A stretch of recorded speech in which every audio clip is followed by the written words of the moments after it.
Бүгін анау Тоқаевтың сөзін оқып күллі қазақ көңілі қалған шығар. Бұған дейін де көңілі қалды ғой, енді бірақ бүгін түсініп жатқан шығар менің сөздердің мәнісі қайда екенін.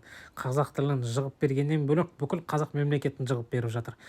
Мысалы үшін мен айтып жүрдім, біз қазақ тілін білмесе мемлекеттік қызметке ондай азаматтарды біз алмау керекпіз деп. Осы мәселені кеше қырғыздар парламентте қарап отырып қабылдап отыр заң жүзінде. Түсінесіздер ма, қайда кетіп бара жатырмыз біз? Тоқаев не істеп жатыр? Тоқаев қазақ тілін жығумен әлек, қазақтарды жығумен әлек, қазақтың бүкіл байлығын сатумен әлек.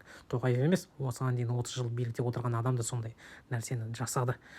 Бұлардың арманы солтүстік Қазақстан жерлерін, ауылдарын құртып, қазақ мектептерін барлығын жауып, жерін босатып Ресейге өткізу, ертең Қостанайды референдум арқылы Қарағандыны өткізу, мына жақтан Орал, батыс Қазақстанды полигонға айналдыру. Міне,